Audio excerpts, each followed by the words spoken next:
If you're asking yourself, should I roll over my 401k? Here's my answer as a 14-year industry veteran and certified financial planner. I don't know. But that being said, I can tell you one thing you should definitely avoid at all costs if you decide to roll over your 401k to an IRA or your new company's retirement plan. First, before we get into that, I want to provide a few disclosures. The content of this video is educational in nature. It's not financial advice. It's not tax advice. Consult with your financial advisor and or your tax advisor before making any financial decisions based on what you hear today. Also, investing involves risk, including possible loss of principal. Carefully consider your time horizon, risk tolerance, goals, and expenses before investing.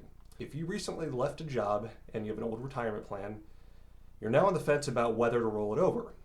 So I'm going to tell you one thing that you should definitely avoid if you do this, but first let's talk about what your options are.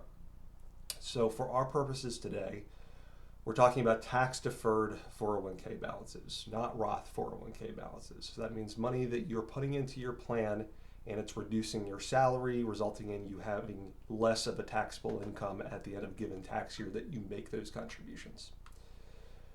So to perform a 401k rollover, if you don't know, you simply contact the plan sponsor, typically the name and 1-800 number that's on a statement, and tell them that that's what you want to do. In many cases, they'll be able to complete this over the phone. They'll usually give you some type of tax disclosure that you're required to acknowledge that you have heard and that you understand. Sometimes, though, plans will require you to complete paperwork. And these days, many plans actually allow you to complete the process completely online. So if you have a 401k portal that you can log in, you can do it completely on there as long as you know where the money is going. But that's the thing, you have to decide where you actually want the money to go. So that becomes the question, where actually should the money go? So let's get into your options. Here's option one, leave it there. So that's right, before you roll over your money, remember that you might not actually have to do this. Some plans allow you to remain in them as long as your balance is over a certain dollar amount, such as, for example, $5,000, sometimes even $1,000. So there's a very real chance this could be the best option for you. However, that being said, if you're looking for simplicity through having fewer accounts, or maybe you're just not the most organized person in the world and you're worried you're just going to forget about it, this might not actually be a good option for you. So maybe rolling it over to something else would be a better option for you if you're worried you're just going to forget about it. Option number two, withdraw the money. So this is probably one of the absolute worst and last-ditch options that you should consider. I get it though, sometimes it's necessary after an unforeseen job loss. If you don't have an emergency fund, you just need the money to make ends meet. If you're under 59 and a half and you withdraw from your 401k, you're going to get hit not only with federal income taxes, but a 10% federal tax penalty as well. So typically, if you contact your 401k plan sponsor and say, hey, I want to withdraw my 401k, they may have you sign a form and the IRS is going to require a mandatory withholding of 20%.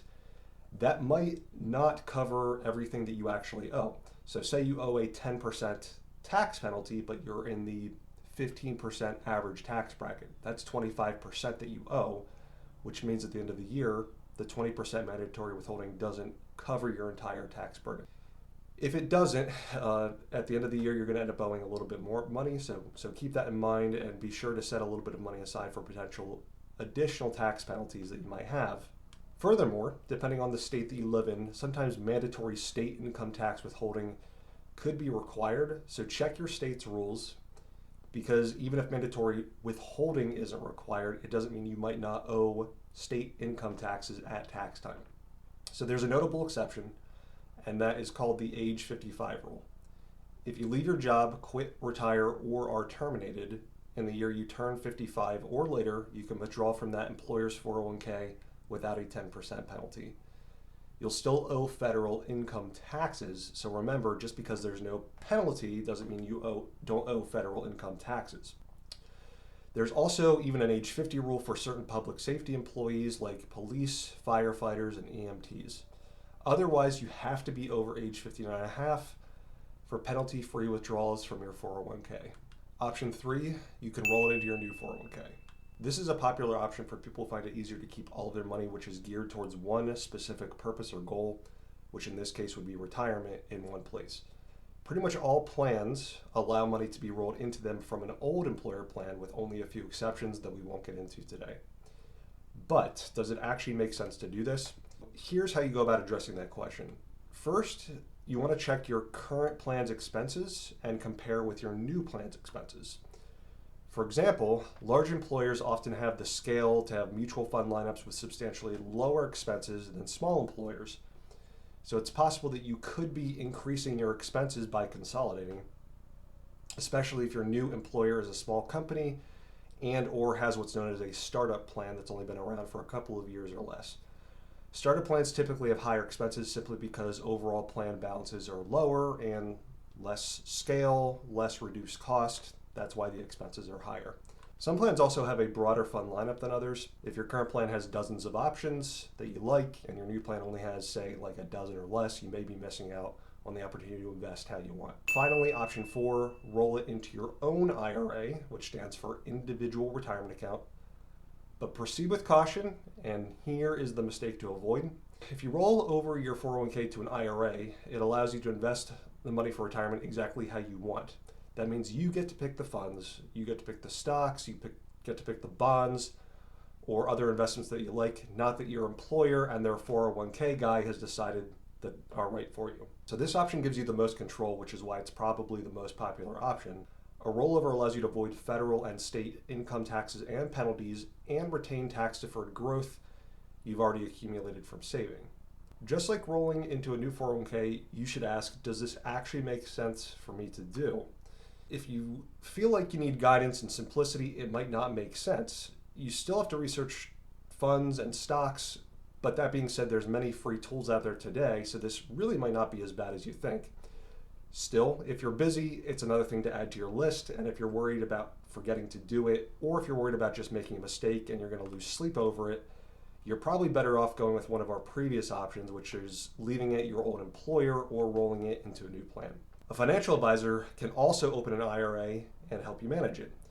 Typically, when you hire a financial advisor to manage your IRA, they charge a percentage of your total account value, which might start at, for example, 1.5% per year, and go down from there as your account size increases. So this can very quickly get expensive if you're not careful. Before you hire a financial advisor to do this, you want to understand what kind of service you'll be getting in exchange for the fee you're paying. Also be aware that many financial advisors have account minimums, so if you have a $10,000 401k and the financial advisor has a $100,000 account minimum, you won't have the option to roll it over to them. But here's the one thing you should not do when you roll your 401k to an IRA: leave it in cash. As an advisor, I can't tell you how many times I've seen this happen. As a result, the money sits in a cash account, oftentimes earning a fraction of a percent for years on end. They miss out on the opportunity to earn double-digit market returns. So whatever you do, remember, after you move your 401k to an IRA, if you decided that that's right for you, make sure the money actually gets invested in a way that meets your goals. Unless someone is managing the money for you like an advisor, it might not happen automatically. And that's it. So I'd love to know about your experiences. Have you rolled over a 401k, and how was the process? Is there anything you wish you'd have done differently? What advice would you have for a friend or family member doing the same thing? Let me know in the comments, and stay savvy.